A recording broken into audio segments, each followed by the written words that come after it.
जय श्री राम सभी भक्तों को, जय माता की। फिर एक नई वीडियो के साथ हाजिर हो गए हैं और आज की जो हमारी वीडियो है, इसमें आप बताइए कि अपने कर्मों में, जो हमारे पिछले कर्मों में या भई हमें नहीं पता है कि हमारे द्वारा जो पाप होते हैं, उनको कैसे धोया जाए? क्या ऐसा किया जाए जिससे जो है हमारे पाप धुल सकें, जो हमारे से अनजाने में हो गए हैं? तो हमारे साथ अंत तक बने रहिए, तभी आपको सारी वीडियो समझ में आती है। अगर वीडियो अच्छी लगती है तो लाइक करें, शेयर करें, कमेंट करें और अगर चैनल पे पहली बार देख रहे हैं तो चैनल को जरूर सब्सक्राइब करें, साथ में बेल आइकन है उसको प्रेस कर दें ताकि आने वाली हर एक वीडियो की नोटिफिकेशन सबसे पहले ही आपके फोन में पहुंच जाए। चलिए शुरू करते हैं आज की वीडियो। जय श्री राम। जय श्री राम, जय श्री बालाजी महाराज। बाबा की असीम कृपा सदैव आप पर बनी रहे और माता रानी की कृपा भी सदैव आपके ऊपर वास करे, ताकि आप कभी गलत संगत का आसरा भी ना प्राप्त करें।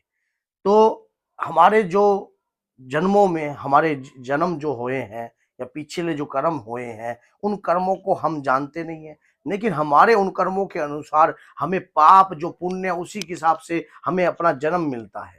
लेकिन जिस चीज को हम जानते नहीं है, उन पाप कर्मों से, अज्ञात कर्मों से, और जो पाप कर्म हुए भी होंगे पीछे जिसका हमें पता नहीं है, अनजाने में। उन्हें किस प्रकार से पुण्य में बदला जाए ताकि हम पुण्य की प्राप्ति कर सकें, ताकि हम उस पाप से मुक्ति प्राप्त कर सकें।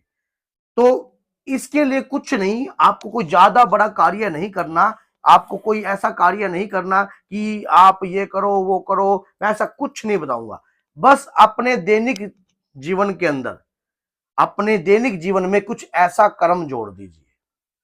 वो कर्म क्या है? उस कर्म को जानते तो सभी कुछ है। जिस प्रकार से हमारे समीप हर प्रकार की हर चीजें होती है क्योंकि भगवान की बनाई हुई, लेकिन हमें उसका पता नहीं क्या ये काम करने से भी कुछ हो सकता है। एक इसी प्रकार से एक विदेश में एक लेडीज थी, अचानक ही उसको क्या हुआ, कुछ गड़बड़ होने लगी, शरीर के अंदर तनाव होने लगा। तो हमने यहीं से उसको कहा कि आप 7 काली मिर्च ले लीजिए। 7 काली मिर्च करने कोई उपाय बताया, उस काली मिर्च करने से उसको बहुत ज्यादा लाभ हुआ। तो उसने पूछा कि यार हमारे घर की ये काली मिर्च जो ब्लैक पेपर है, इससे भी बेनिफिट हो सकता है, इससे भी कोई चीज हट सकती है, इसका तो हमें पता ही नहीं था। तो यही चीज जिस प्रकार से हमें पता ही नहीं है कि हम अपने पिछले कर्मों को किस प्रकार से पुण्य में बदल सकते हैं, जैसे हमें पता नहीं है कि हम कैसे उनका फल प्राप्त कर सकते हैं। तो आपको क्या करना है, इसके लिए आपको कुछ 7 कार्य ऐसे करने हैं। 7 कार्य ऐसे करने हैं जिससे आपके जन्म जन्मांतरों के जितने भी पाप होंगे सब पुण्य में बदल जाएंगे। अब आप कहोगे कि जल्दी से जल्दी बता दो। सबसे पहला कार्य, गौ के लिए रोटी। आप कहोगे आप ये तो हम जानते हैं, जानते, मैंने ये बात पहले बोल दी है कि हमें सब पता है, लेकिन कुछ बताया जाए तब हम एकदम एकदम हमारी चेतना जाग जाती है।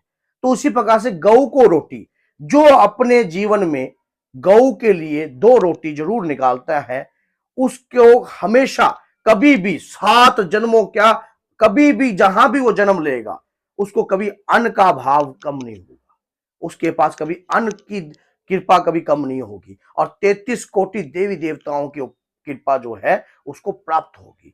दूसरा, कुत्ते के लिए रोटी। कुत्ते के लिए रोटी आपको देने से क्या प्राप्त होगा? सबसे पहले तो आपके घर के अंदर अकाल मृत्यु नहीं होगी, शनि, राहु, केतु, किसी भी दुष्ट ग्रहों की दृष्टि आपके घर में नहीं पड़ेगी, कोई भी भूत प्रेत के चक्रों से आप बहुत शीघ्र ही मुक्ति प्राप्त करोगे। और उसके बाद तीसरा, पक्षियों को दाना। अब ये कहोगे ये तो सारा हमें पता है, इनके लाभ जो है मैं एंड में बताऊंगा कि ऐसा क्यों है। पक्षियों को दाना जाने से आपके ऊपर कभी कर्ज नहीं चढ़ेगा, कभी भी कर्ज नहीं चढ़ेगा आपके ऊपर। मछलियों को दाना देने से, मछलियों को आटे की गोलियां बनाकर देने से, उससे आपको क्या लाभ होगा? उससे यह होगा कि आपकी संतान कभी आपके खिलाफ खड़ी नहीं होगी, आपके कभी आपके खिलाफ जाकर कोई कदम नहीं उठा पाएगी, और कहीं ना कहीं राहु जो है आपकी संतान को बिगाड़ने की कोशिश नहीं कर पाएगा।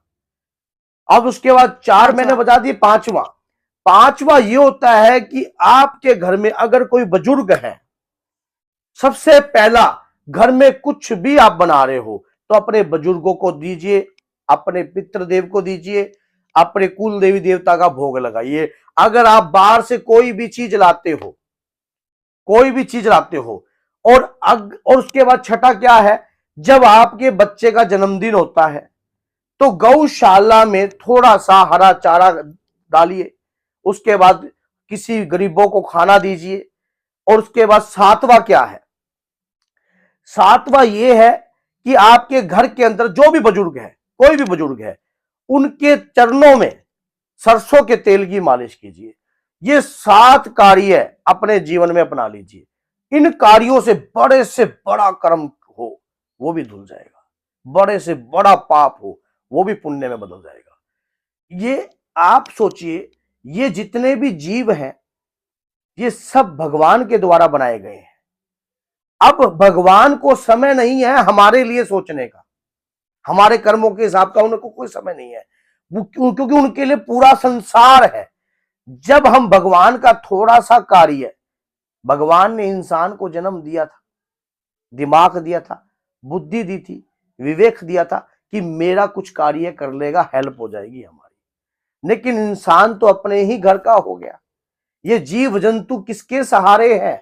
माना भगवान ने सभी को पैदा किया है, लेकिन एक हमारा भी कुछ नैतिक कर्तव्य बनता है किसी के प्रति। जब हम किसी और जीव जंतुओं के प्रति सोचते हैं या और लोगों के प्रति सोचते हैं तो भगवान फिर फ्री होकर हमारे प्रति सोचते हैं।